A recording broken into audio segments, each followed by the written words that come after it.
Words of affirmation cost you nothing. They cost you nothing, and they can give you tenfold. Women especially, it just fills our bucket up when you give us words of affirmation.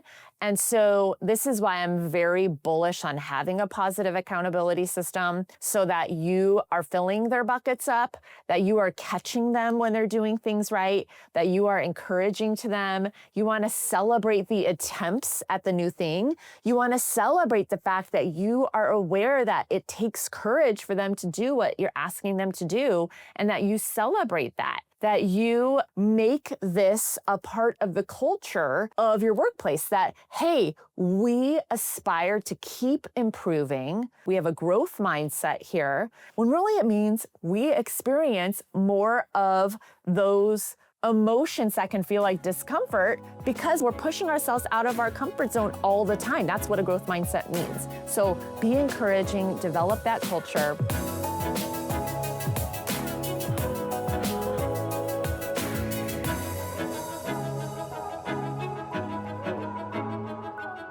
Hey, beautiful friend. If you're a longtime listener of the podcast who's been dying to work with me but hasn't pulled the trigger yet, I have an incredible opportunity to work with me for a fraction of the cost.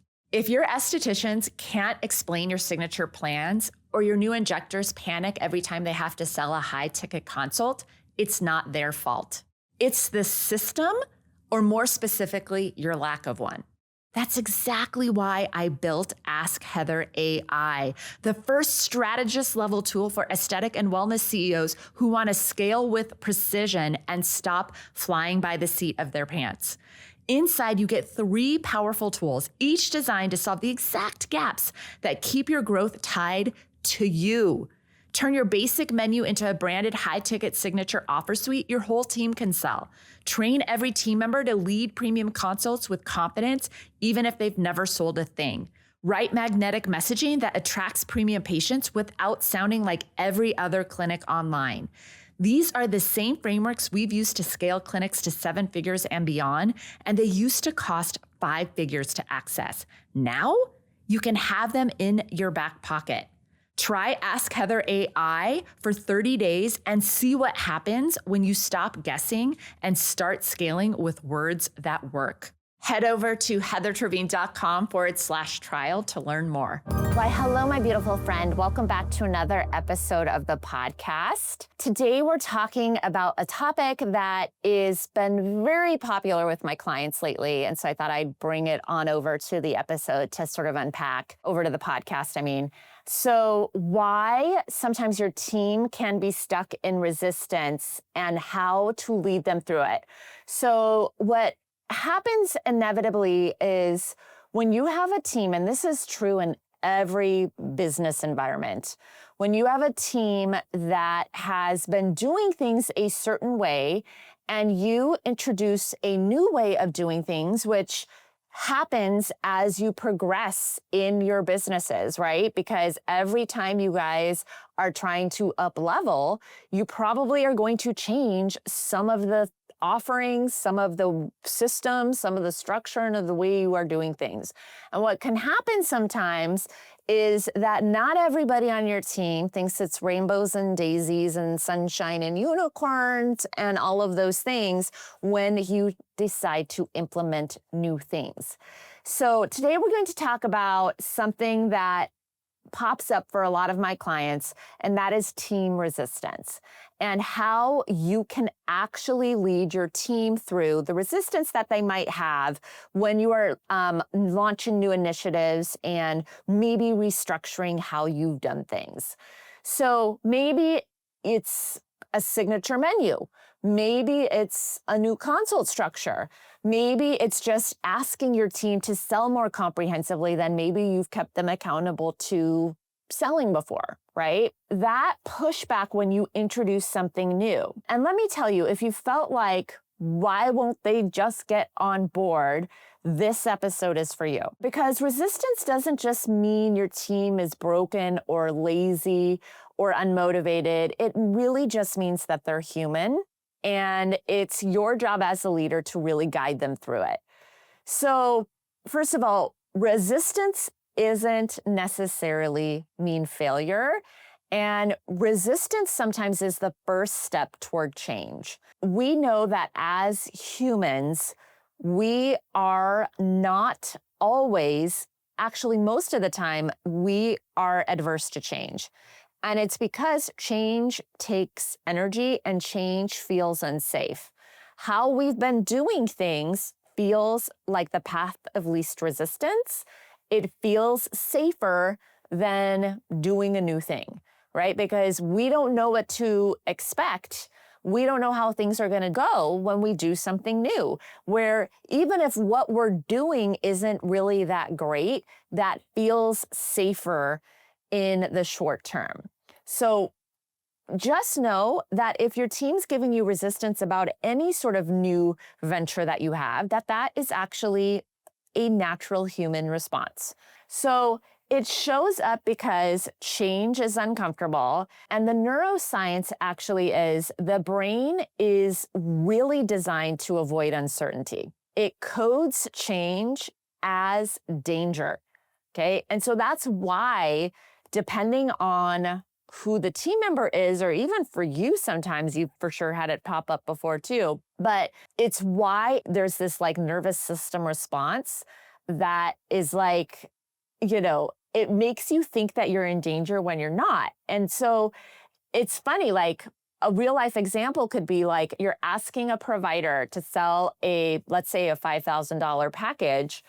And when they're used to selling a $200 thing, it feels like an identity threat to them. And it feels like in their minds, the thinking is that that's expensive. The person's going to think that's expensive because they're projecting their own beliefs about the price sensitivity. And they're oftentimes going to have some resistance to it because it's not how they've been doing it. But furthermore, it's also feels unsafe. Now, we know intellectually that they're going to live by presenting a more comprehensive thing, that they are not actually unsafe at all.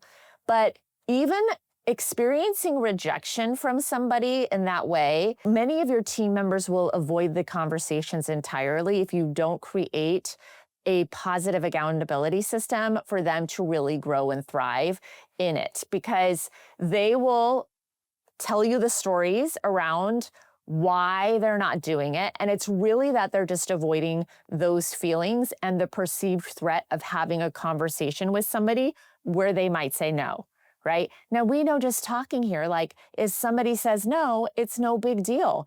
You will live to experience another day. It is not like a lion or a bear is attacking you, but your nervous system can actually fool you into thinking that you are actually in imminent danger. So what I've seen with many of my clients is that many of you and them make it mean that your team isn't motivated, this system won't work for us, I have the wrong people. And that is sometimes a trap because yes, some of you have the wrong people and some of you already know this, right? And the path of least resistance in your mind right now is keeping the people that are really underperformers.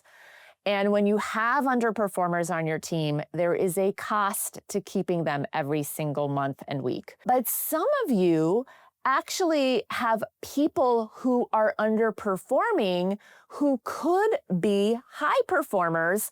They're just in a system that isn't designed to help them be a high performer. So we want to create the system for you to have a team of rock star high performers no matter what. And then the underperformers will fall away, right? Whether they leave or you end up letting go of them, they will fall away. But we want to make sure that we're giving everybody a chance to actually be that high performer and that you have a system and a way of making sure that you have a structure to actually produce that. So the reality is that the first stage of implementing new key systems and structure into your business is always messy. And if you quit when you hit that first resistance, you're never going to build the capability to actually have confidence in the thing. When I'm coaching team members and I'm coaching CEOs who are coaching their team members too, and then I'm ultimately coaching the leaders running the business too, I always remind folks of the Dan Sullivan's 4 C's, okay? So when we are embarking on something new, we go through the 4 C's. And the problem that ends up happening for many of us is we've been told, your team has been told, you've been told that your team members just need to be more confident, that it's mindset issues, and that you have to hire for the right mindset, and then you have to make sure that everybody has the right mindset, which really is not very useful. What do I do with that? That is not a pragmatic strategy for actually helping me understand how I can help people, right? So the 4 C's is the first C is we have to commit to whatever the new thing is, okay? So we commit to the new goal, we commit to the new structure, we commit to the new implementation of our consult system, our menu, whatever it might be, okay? We're talking in the context of the things that we talk about here, but this is true for any big goal or any new thing that you are trying to achieve personally or professionally, okay? And then the next C is once we've committed, we actually have to have courage. And we don't have to be confident. We have to have courage. And courage doesn't always feel good. Courage actually feels like sometimes embarrassment, sometimes disappointment, sometimes it feels like defeat. Sometimes it feels discomfort, resistance. All of those emotions take courage. And what courage is experiencing those emotions and then taking the action anyway. And once we actually stay in the action and we face the courage and we have the uncomfortable emotions, and for you, it might be you or it might be your team members, and they feel the uncomfortable emotions and they take action anyway. They feel the uncomfortable emotions and they take action anyway. And they feel the uncomfortable emotions and they take action anyways. Then they will get to the 3rd C, which is capability. We only get capable after we have the reps, after we take the action over and over again. And then once we have some consistent capability, then we get to the 4th C, which is confidence, okay? But we keep telling everybody, you keep being told that you need to be more confident as a leader, that your team members need to be more confident. And confidence only happens after we become capable in something. And when we start new things, we aren't very capable right away, right? So your team members, when you are asking them to do new things, you have to understand that they are going to have to go through the 4 C's. And that this is why most folks do not actually hit their New Year's resolutions. They're really good at the C, which is coming up and committing in their minds to whatever the New Year's resolution is, whether it's a weight loss, it's a fitness, it's new personal habit, right? Really good at the C, right? But as soon as they hit where they have to have some courage, right? As soon as they hit the discomfort of the uncertainty, the doubt, the embarrassment, the fear, the anxiety, all of those emotions that are going to come up when you start taking action on the new thing, you start experiencing this and then you think, well, this doesn't feel good.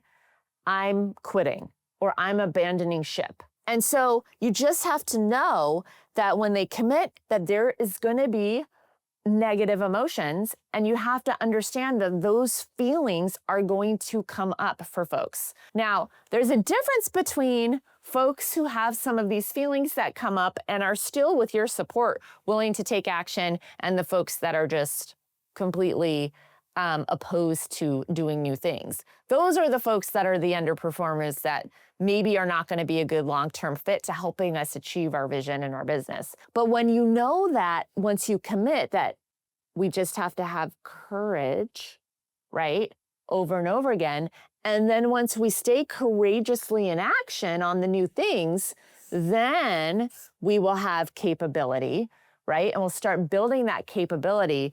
And then we will have confidence once we've become more capable in something. Okay. And so when you are helping to support yourself even into new ventures, this is something that's happening in the background. You have to tell yourself, because our human brain will tell us that something has gone terribly wrong. It feels bad, and that's totally normal, actually. When you are doing something new and you are aspiring to be really great in any category of your life, right? If you're trying to become healthier and you want to strength train and run and eat healthier, right? It takes a lot of courage to actually, work through the emotions that are going to pop up to be consistent with it over time. But then over time, like now I strength train 3 to 4 days a week, every single week, and I have for years now. I have a lot more capability. I'm a lot more confident in my ability to strength train, in my ability to have self-integrity. So when people who are naturally good at this, right? There's some people who are more innately able to do this in certain categories. Most of us, though, are unaware of this phenomena happening in the background for us. But when we do this, when we know that this is what we have to actually work through in order to achieve the big goals, in order to hit new levels, if you will, to work and to actually implement new things, then we actually build the muscle of self-integrity at the same time. It doesn't feel good when we're going through it, but we start to trust ourselves more. And so how can you lead through the resistance? Okay. Number one, you have to have clarity. You have to be crystal clear on what the new system is and why it matters, because resistance grows in vagueness. So the more vague you are with this commitment and what you want them to actually be doing, the more the resistance can grow, because you will have the overthinking, you will have the confused mind that won't actually take the action. And then number two is that you want it to have alignment. You want to tie the change to the personal wins that they will actually experience, okay? So eventually their consults, if they're like, let's just take a new consult system, eventually they're going to feel capability with their consults. Then they're going to have confidence in it. And so the consults will eventually be easier.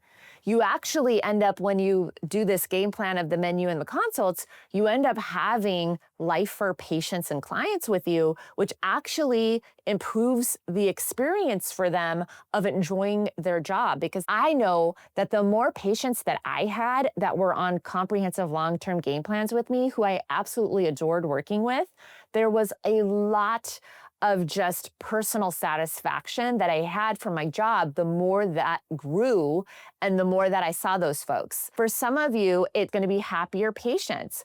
It's going to be more money for some of them, right? For those of you who have some sort of performance-based bonus structure for them. Ultimately, it's going to lead to less stress eventually, even though in the short term, it feels there's that resistance and discomfort in the meantime. So number three is, when you're leading them, you have to have repetition.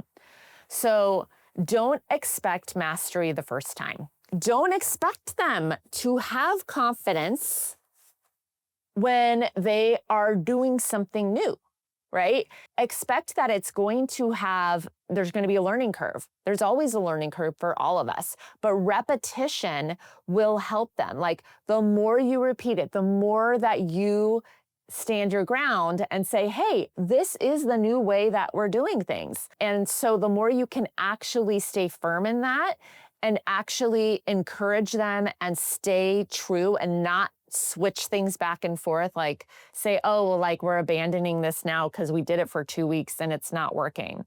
So stay in repetition with it and consistency in that. Number four, encouragement. Words of affirmation cost you nothing. They cost you nothing, and they can give you tenfold, especially with and it's true for men too, men like words of affirmation, but women especially, it just fills our bucket up when you give us words of affirmation. And so this is why I'm very bullish on having a positive accountability system, so that you are filling their buckets up, that you are catching them when they're doing things right, that you are encouraging to them. You want to celebrate the attempts at the new thing. You want to celebrate the fact that you are aware that it takes courage for them to do what you're asking them to do, and that you celebrate that you make this a part of the culture of your workplace, that, hey, we aspire to keep improving over and over. We have a growth mindset here. And so with a growth mindset, it sounds so lovely and fluffy, right? Like, we have a growth mindset. When really it means we experience more of those, emotions that can feel like discomfort, because we're pushing ourselves out of our comfort zone all the time. That's what a growth mindset means. So be encouraging, develop that culture, and then finally structure. Give them tools, give them frameworks, give them actual formulas for them to follow. The more structure that you have, the more they will feel like they're not winging it. The more structure that you have, the more clarity they will have on what you're asking them to do. And clarity ultimately will help them feel less confused, will help them not overthink things, and will give them a clear game plan on what your expectations are for them. So this pops up a lot. And when you are leading your team, what can you do to actually have consistency with that positive accountability system? When you're looking at your months, your weeks, when you're doing team huddles, how can you actually ensure that you have a feedback loop always happening in the background for your team members as well, so that you're catching them when there's encouragement? So you maybe do encouragement publicly, right? You shout people out, and then you constructively criticize, which can be constructive feedback as well too, privately, right? You're doing that more privately as well too, but that making the culture that, like, we do feedback here because we're all trying to improve. All of us together. All of us could be doing better at where we are now. And then tracking and making them compete against themselves, right? This is where you are right now. And then you are competing against yourself for next month. I'm not making this like war zone where they're all competing against each other in some sort of negative way. That would make it, a negative experience amongst your team members, right? You're competing against yourself. So when you actually come up with a way to help your team members work through the resistance and to be able to lead them confidently, you will build that powerhouse team of rock stars. And then when you're onboarding somebody new, or you're helping, or you need to actually implement a new initiative, and whatever it might be, for your offers, for how you're doing your consults, for your marketing, then you can be that confident leader that is able to captain the ship to wherever it is that you want to lead your folks to go. All right, my friend, that is what I have for you this week. I will see y'all next week.